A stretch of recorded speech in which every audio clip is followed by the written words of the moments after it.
träumen und die Welt erzittert.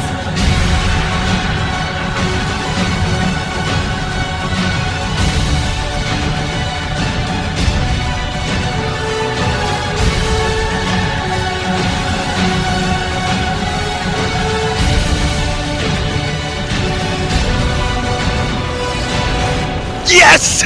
Yes!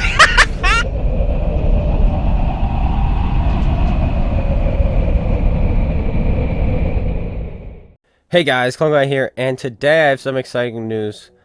Update 4.9 is arriving tomorrow, Tuesday, the 5th, March 5th, update 4.9. And some great things are coming. Italian tanks. First thing, obviously, Italian tanks. Of course, the premium tank will be released first. The Progetto M35 Model 46, that is coming out. And it has a 90mm auto reloading gun. That means the shells load individually, one by one by one, and you can shoot them off at any time when they're loaded. And yeah, it's pretty cool, pretty dang cool. Yeah, and they kind of show it off here. See, this is what they look like. If it works, there we go. Boom, you fire one off, you don't have to fire them all off, it loads up, you can shoot them again, and it's pretty cool. The more you shoot, the slower your rate of fire becomes. And so when you have 2 shells loaded, you have your maximum rate of fire. So you like wait for your third to load, you fire, then you wait for it to load again, you fire, and that's how you get the best DPM. So it's great for doing that when you're 1v1ing something. Just wait till your third shell loads, fire, wait till it loads again, fire, wait till it loads again, fire, and then fire them all off to clip the guy out. So it's pretty good like that. Let's get to the patch notes, because I'm sure you guys all want to know. 1.4 gigabytes for PlayStation and Xbox One. 360 is oh wow, it's actually pretty big for 360. 767 megabytes, which is half the size, but that's still pretty big considering this Xbox 360. But we'll get into that and you'll see why. New features. Introduces the first Italian tank into the game, the Progetto. We already talked about that. But when is the tech tree coming out? Usually probably about 2 weeks after, so we'll get that soon. I'm sure they're included in this update we're getting. Like the files will be downloaded. It'll probably just have to be a switch they turn on in 2 weeks, probably on a Tuesday. Probably the 19th or the 26th is what I'm going to say, is when the tech tree is going to come out. So that's what I'm going to say. So the Progetto, auto reloading, that's awesome. So we've talked about that already. But game improvements. Artillery is now restricted to a maximum of 3 per team. This is nice. It is. But there is a catch. If there are 3 per team, then there are going to be more games with artillery. Because you're not going to have those games which have 5 on one team and 5 on the enemy team, which take up all the artillery from the queue, and then you get a nice game with no artillery. Because there's going to be 3 per team, there's going to be you're going to have artillery in almost every game you play now. So that is the catch with this. All right, so that everything comes with a negative. So there's that. And then of course some medals have been updated because you can no longer get 5. The bird is metal, now you only need to destroy 3 instead of 5. Dimitri's, now you only have to destroy... Wait. Oh, the enemy vehicles must be at least 1 tier higher. Okay, so that's interesting. All the artillery have to be a higher tier than you. Then the Dimitri's metal, instead of killing 4, you have to kill 3. And then the Pascucci's, you only have to kill 2. Quite interesting. Redial wheel improvements. Everybody's been asking for this. Modules that are not damaged can no longer be highlighted. Amazing. Amazing. Okay. Ping meter. So now you know exactly what your connection is. New highlights only added to replays. Nobody cares. Map balancing. And there are some good names in here. Baja. Team destruction. Place the north spawn. Team 2 further away. Around the AA area. Huh. I don't think that was an issue. I feel whenever I spawn north, my team just sits on the hill anyway. And it's really boring to play. But you know what? Whatever. Okay, Kane. Move the 2 team capture icons. Oh, locations and spawns further north. Okay, I don't know. Cool. Assault removed from rotation. Thank gosh. That was very one-sided. One team was up on the high ground, one team was on the low ground. The assaulting team always won. Cliff, multi-base, no clue. Never done that. Assault, adjusted spawn locations for both teams. Offense is closer to the base now. Okay. I don't I don't recall this being an issue, but I guess it was. Elamine, Assault. Remove from rotation. Yes, thank gosh. I hated that one. Ensk, adjusted battle tiers to tier 2 through 7. Good and bad. I kind of enjoyed getting Ensk sometimes in my super heavies. Like, there are so many big maps, Dukla Pass, Kane, Highway, that you get with your big heavy tanks. And it's nice to have a small map every once in a while. Make the mediums and lights suffer every once in a while. Give the heavies something, you know, super heavy something to play on. So I don't agree with this. I know a lot of people will be like, oh, it's too small for tier 10. No, it gave the advantage to heavy tanks. And heavy tanks kind of are not the advantageous tanks right now, as it stands. You would rather play your mediums, your Russian mediums, your light tanks, you know. And a map like this made it worth playing your super heavies. But just to remove that, I think from tier 10, I don't agree with that. So that's my take on that. Ghost Town multi-assault. This is good. Move the southwest spawn team to closer to the center of the map. Okay. Team destruction, same thing. Encounter, same thing. I would imagine that also means closer to the town because the northeast team always got to the town first, so maybe. Liberty Fallen, don't care. Mines, multi-base, don't care. Sacred Valley, team destruction. Updated spawn locations for both teams. Team 1 is now located in the northeast corner, and Team 2 in the southwest corner. Wait, northeast, south. Good. Good, that's how it should be. Instead of giving one team the high ground, that was stupid. Okay, that's good. That's good. Sigfrid line, team destruction, removed from rotation. Hallelujah, because once again, they gave, or they could just change the spawns. Once again, they gave someone the town and someone the field. It's like, hey, town wins. Good job. Scorpion Pass, assault. Move the base capture a little further from south so attackers can no longer capture the north side of the hangar buildings. Fantastic. The amount of times my team just sits up there and do nothing on team destruction is ridiculous. South Coast, encounter.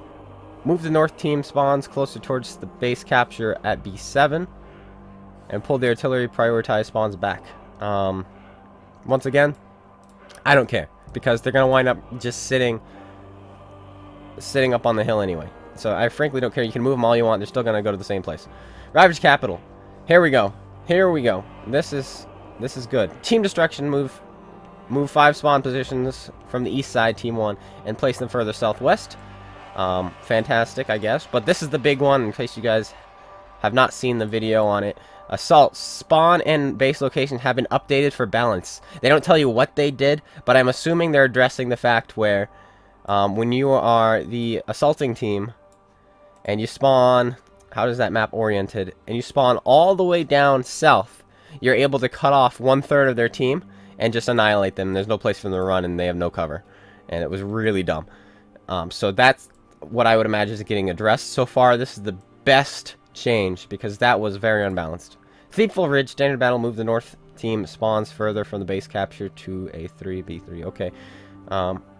North team further from base. Okay, I like that. Give him a little bit more room to move. Okay, a little quicker speed to get to the battle. That's fine. Thieful Ridge. I hate Thieful Ridge. Nobody cares about Thieful flipping Ridge to 1944, right? It's awful. Tundra, assault, move the west spawns, team 1, out of the narrow passage. Okay. Encounter, move north spawns, closer towards the base at C1, C3. Okay. Ribbons now continue to be worded even after a death to reflect XP earned from assist damage. I mean, sure. This doesn't really do anything. Who cares? I don't, but cool, I guess. Auto loader gun module information now displays the interclip reload time. Hallelujah. Thank you. Thank you. Thank you. Thank you. Thank you. Thank you. I've been waiting for this for a long time. It's only taken you 5 years. So, thank you. Content added. Here we go. There's some good stuff in here. The FV422 has returned to the UK tech tree at tier 10. Hallelujah. Those of you who ask, is it better than the Action X, or who cares about the what's the point? You look at the stats and you're like, the Action X is better in pretty much every regard. Maybe. But the thing about the FV422, kind of like the FV215B, is it just handles really nicely. Even if numbers, the paper say it's not better, It just handles. The way it handles is incredible. And that's what makes it such a good tank. And the fact that its upper plate is better than the E50M's also, because of how angled back it is also fantastic. And 10 degrees gun depression. 2 maps have been added back into the rotation. Berlin Winter. I love Berlin. I thought it was a good map. I know it's small, but once again, we need more maps for the super heavies. I highly enjoyed it. And it was kind of like Himmelsdorf, but I feel the train track area on Himmelsdorf kind of isn't very accessible and usable because it's flat and open terrain. And no, you're dead if you cross it unless you're really, really fast. But on here, they added ridges over to that side, and it's a lot better for medium tanks. So I really like Berlin Winter. Icebound, I hated Icebound. Get it out of my sight. Removed it because of the complaints, but no, they only removed it because there were like some bugs on the map. No, screw Icebound, get rid of it, please. I better never see this at my tier 10. This is such a dumb map. Please, please, may I never see it. Alright, MIA, POW, and UN flags are now available in emblems and flags. That's pretty cool. And next up, 42 edition camouflage patterns have been added, which is amazing. The US get 13 new ones. 3 winters, 6 summers, 3 deserts, 1 urban. Germany gets 3 winters, 1 summer, 1 desert. France gets 1 summer, 2 deserts. UK gets 1 summer, 1 desert, 1 urban. Japan, wow, they get quite a few. 4 winters, 2 summers, 3 deserts. And Sweden, oh, and Poland. Sweden gets 3 winter, 2 summer, 2 desert, 1 urban. And Poland gets 1 summer. Thank goodness. Alright. Bug fixes. We will scroll through these real fast. Autoloaders now display the correct rate of fire. Thank you. Backing out of trade-in confirmation screen and the trade-in help screen now correctly returns the player to the trade-in tab of the selected tank. So I assume when you backed out, it backed you completely out. Like, I don't know. But I don't know what this is, so good job. Boost Ops bundle description now correctly states that they can be used in both multiplayer and war stories. Nobody cares. Confirming purchases and supplies now returns the players back to the upgrade wheel.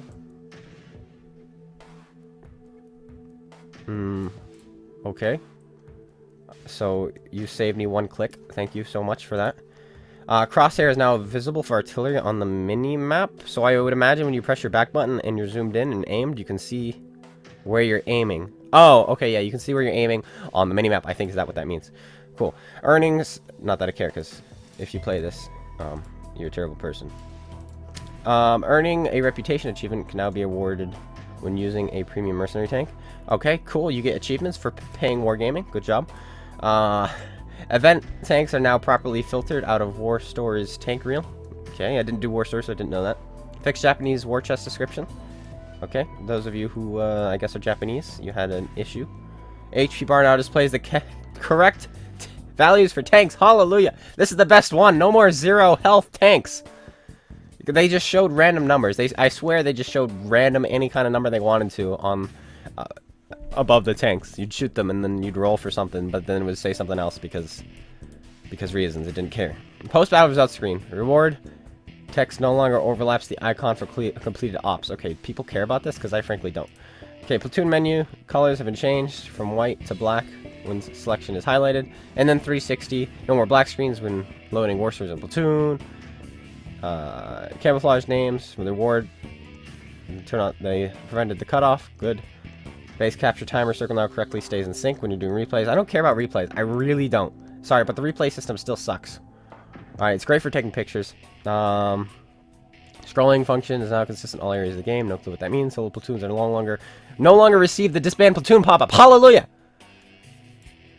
The amount of times I've clicked on download replay and then sat there, you know, and gone and done something else, and then come back, and then the pop-up comes out, which I didn't notice, that says disband, please disband platoon to do this, is ridiculous. So that's cool. No frustum view.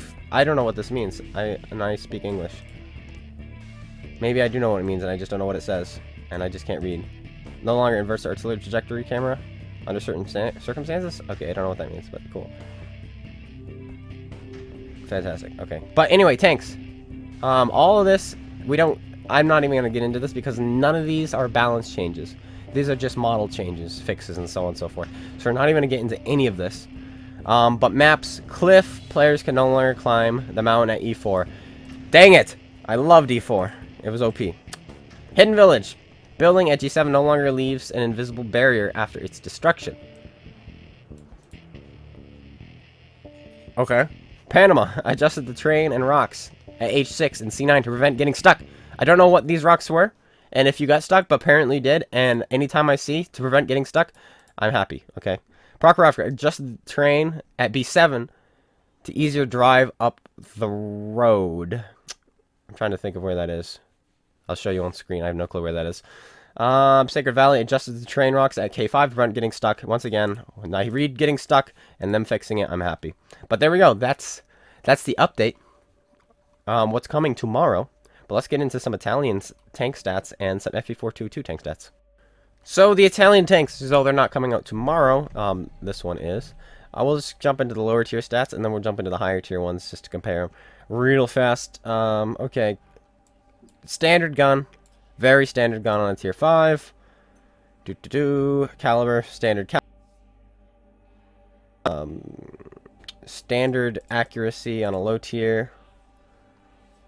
10 degrees of gun depression, which is fantastic, but once again, standard. It's very standard. Top speed 42, not the greatest. Hull armor 80. So let's see if that helps this tank at all. Oh yeah, that is actually really good. You'll beat up some tier 4s and some tier 5s. M3 Lee will bounce off of you all day. T14 will bounce off of you all day. You angle like this. You use your 10 degrees of gun depression. Holy cow, this is a pretty nice looking armored tank. That's cool. Alright, tier 6. DPM, holy Toledo. 2000 base DPM. We'll see what they do. Of course, this is PC stats, and console loves to nerf everything nowadays, and so everything you see here will be worse. I guarantee it. And before it's not. But that's fantastic DPM. 8.34 seconds reload base. That's really good. Better accuracy, better gun handling, better top speed, better power to weight, worse terrain resistances. No, sorry, better terrain resistances. It's worse than these ones. Oh no, this isn't terrain resistance, is it? This is the terrain resistance. This is the turn speed, so it's slower. But the hull armor looks like it remains the same. Let's see. Oh, it's lower profile, so it actually amplifies it. So that's actually still really good. Now you're going to beat up like Cromwell's, because Cromwell's have like 140 pen. And so any angling whatsoever, the Cromwells are going to have an issue going through you, like a 50-50 chance to go through you. So that's pretty cool. This looks like a Cromwell killing machine, because Cromwells kind of are one of the best tier 6 medium tanks. So that looks like it can deal with those pretty well. Moving on to tier 7, another medium tank. They're all medium, in case you're wondering. The DPM, we should go back.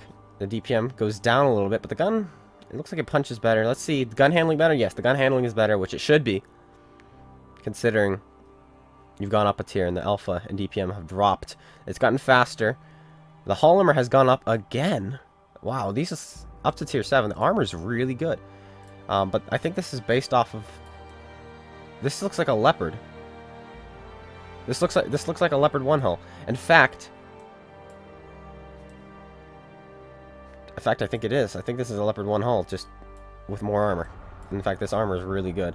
Yeah, 7 degrees. So you're using your 7 degrees on this thing. Wow. Turret's not the greatest. You just shoot it in the turret. If you see it like this, shoot it in the turret. But that's really cool. Pantera. Obviously, as the name would suggest, it is based off of the Panther hull. And the DPM is exactly the same as the 7. It has an auto reloading system. Oh, and the gun handling during turret traverse is better than the premium, but not quite as good on the move. So that's quite interesting. This thing goes faster. It's got much better power to weight. Wow. Terrain resistances. Wow, the terrain resistances on the Progetto is insane. What? That's like FE4202 level. But it doesn't turn as fast. Interesting. Very interesting. The hull armor is better. The turret armor is better because it is a Panther hull. View range is worse. Radio range is better. Who cares? Fire chance. It gets set on fire more. Let's take a closer look at it. I don't think its armor is going to block anything. No, it's not. It is thick. It's 80 millimeters, and the side is 50. So yes, people will bounce off of you every once in a while. You'll get some occasional bounces, but you should never ever rely on your armor ever in this thing, as you can see. 8 degrees of gun depression, which is pretty nice. But yeah, this thing has the auto reloader, and I will show you an example of what that is so you understand. So this is the tier 10, and as you can see, he's got 4 shots in his magazine. He's aiming up a shot in this guy. Fires 1 off, 2, and 3. And he keeps 1 in. As you can see, he's got 1 more shot left, and he could easily shoot this IS-7 right now, but he's going to wait until the last possible second. He's going to wait, and now he's loaded, and he's going to fire them both off to hopefully kill this guy. But, unfortunately, he does not hit or kill him. Now, moving on to the standard B, we are comparing it to its two closest competitors, the Leopard prototype and the Škoda T50. 2047 DPM. This is showing you its base DPM, shooting 1 shell at a time every time you have that 3rd shell loaded. Remember, you have more DPM. You fire 1, then you let it reload, then you fire 1. That's what it's showing you here. So this will drop. This will drop dramatically if you shoot all your shells off. So, let's see. Let's continue. Longer reload. Less alpha. 360. This one has 320. But this thing has an autoloader. Moving on. 6 seconds to unload its magazine for 1,080 damage. So if you get somebody to about 1,000 health, you can just clip them out. So that's what makes this tank good. It says its DPM is lower, but in reality, if you're fighting somebody and you're already loaded, which most likely you will be, and you go shot for shot, Leopard prototype shoots you, you shoot him, you pull back, you reload. Leopard prototype shoots you, you shoot him, you pull back, you reload. You pull back out again. Guess what? He shoots you, and then you clip him out. So that's how this tank will work. And so that's really cool that you can do that. This thing trades like a monster. You can outtrade people phenomenally. And then the pen 268 is insane. 248 on the Škoda. So that's pretty cool. Of course, the Škoda has 3-round autoloader, which it can empty them all in 3.59 seconds, which is fantastic.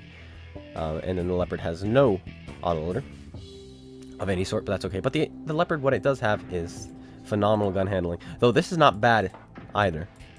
But the Škoda, once again, beats that. But look at the on the move. The on the move is really good. And I think that's actually going to beat this for sure.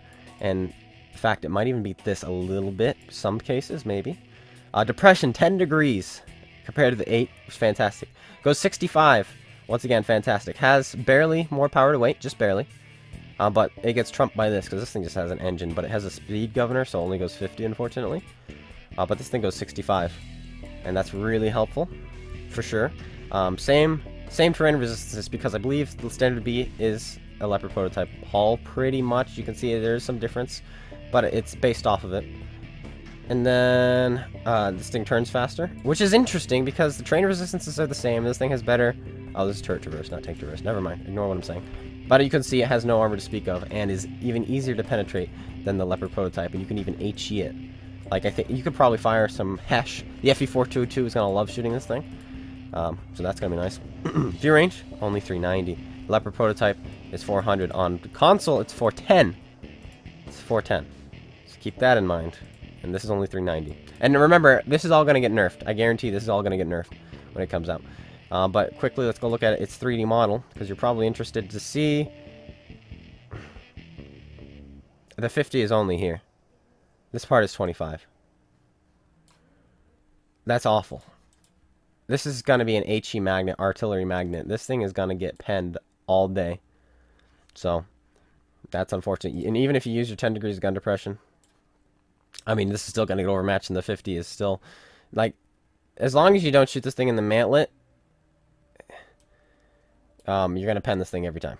Even tier 1s can pen it, so that's unfortunate. But let's move on to tier 10. Moving on to tier 10, this is the Pride and Joy, and this thing looks like a monster. Right off the bat, remember they're going to be nerfing these things. But same penetration because it has the same gun as the tier 9. So same as the Leopard. The Leopard obviously here has the best DPM because of its... because it does. Alright, just let it be. It's single shot, not auto loader or auto reloader. Once again, this thing beats that in alpha if you shoot all its shells off. But it takes longer.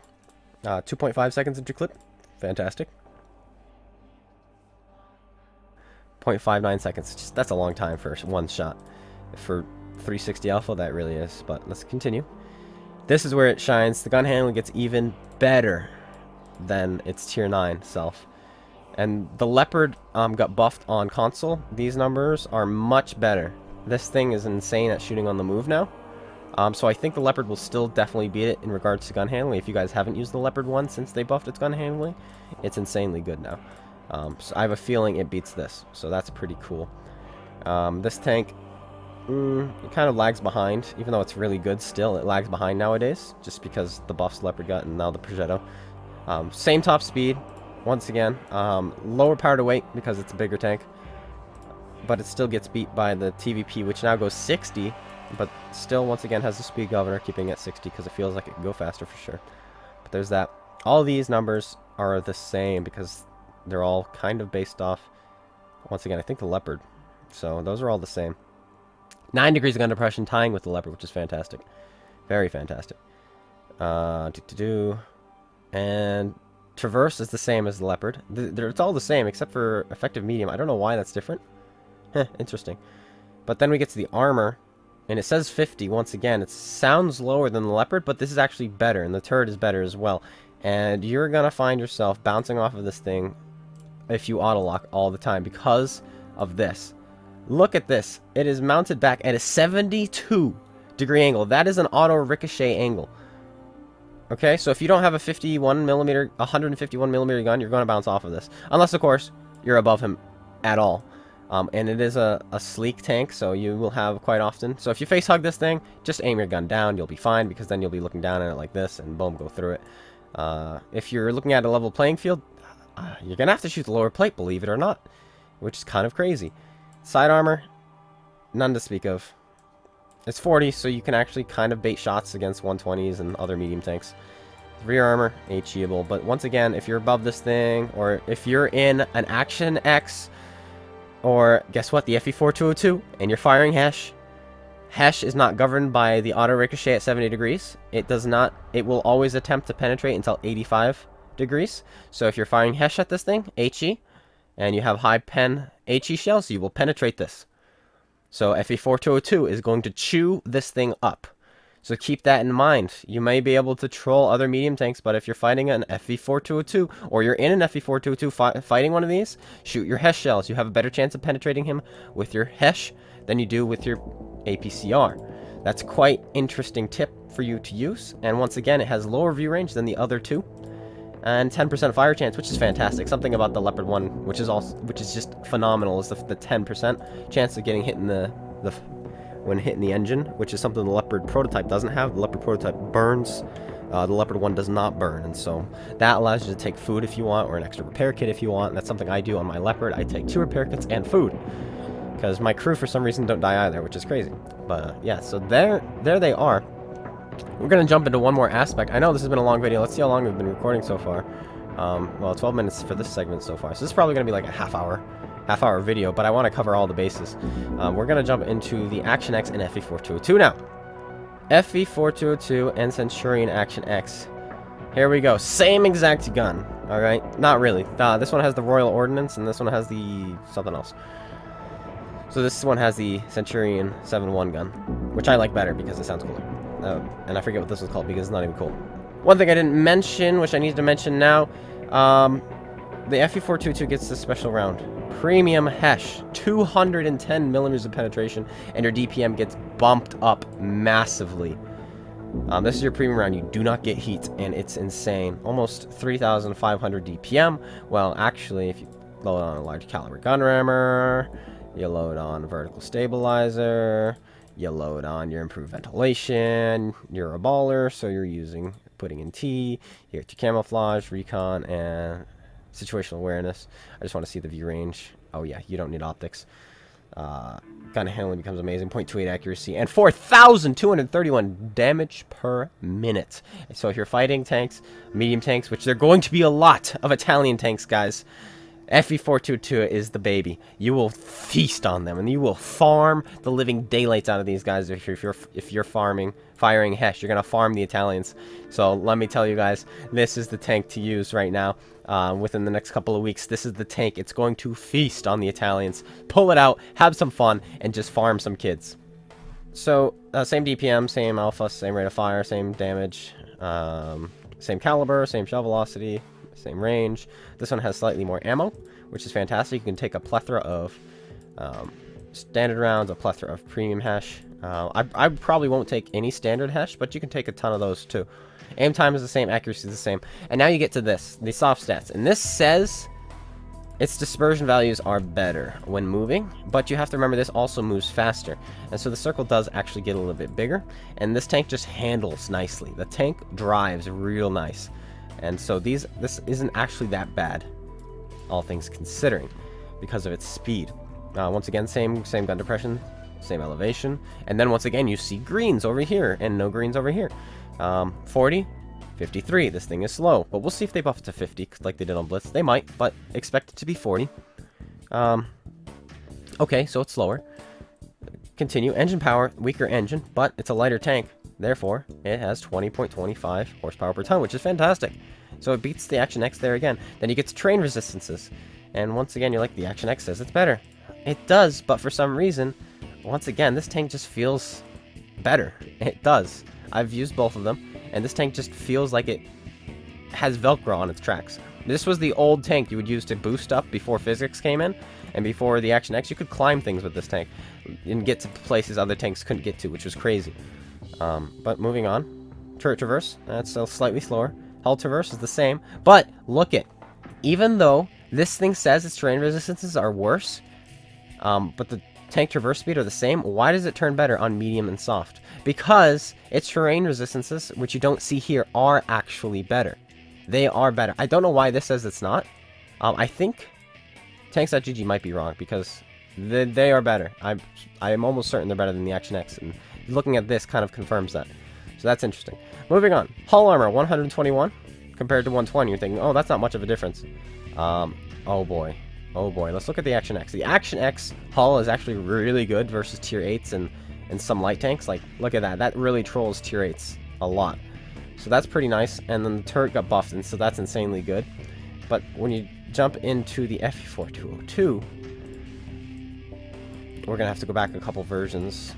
There we go. Look at this. Look. 300 effective upper plate, not even angled. Not even angled. The turret is going to get defeated a lot. We'll see if they give us the buff turret like they did the Centurion 7-1, the Centurion 1, and the Action X. Maybe they'll buff it. They might not, so expect it to be like this. But if you're using your 10 degrees of gun depression, you're not going through the upper area of this turret. You got to shoot here. You're not going through the upper plate, even firing heat from a Jagdpanzer. So, this tank is a bully. Do not auto-lock this tank. Going back now. Continue. And then everything else is the same. If you range everything, all that, the same, 20%. Yes, this thing burns, but then so does this. They burn. They do. But yeah, that's the tank. What makes it special? It just handles nicely. And the sleekness. The fact that it will block shots for you. You can, like, go around a corner and use your gun depression, like, around a corner, and people will bounce off of you. Something the Action X isn't that great at. Though the Action X, believe it or not, it's using it 10 degrees is also really good. Like 10 degrees, like that. Like, this upper plate's really good using 10 degrees. Yes, I will give it that. Definitely, for sure. But the FE4 is lower profile and all that other stuff. Like, you saw how small it was, right? Like, look at this. Look how small that is. It's amazing. But that's the update. That's what's happening tomorrow. Like I said, the Italian tanks are not coming tomorrow. We've got the Progetto, the premium. The tech tree will probably be released within 2 weeks or so. I'm going to be buying... Yes, Wargaming, you win because I'm not a CC anymore. I'm paying you money. I'm going to be buying the Progetto, the premium tank. I want to get a review out for you. I'll be streaming playing the Progetto tomorrow and the FE4202 tomorrow. So come join me for that. 11 a.m. Eastern Standard Time. I will be doing that. This video, you may have noticed, probably had 2 ads in it, maybe even 3. That is to help pay for the Progetto, which I'm buying with my real money, with my money. And so please excuse the extra ads I've added to the video. And I will see you guys all tomorrow with the update. So come join, and we get to experience the update together live, and we'll have some fun. Make sure you go check out GotADingy in Space Minute, and I will see you guys all later. Take care, and peace out.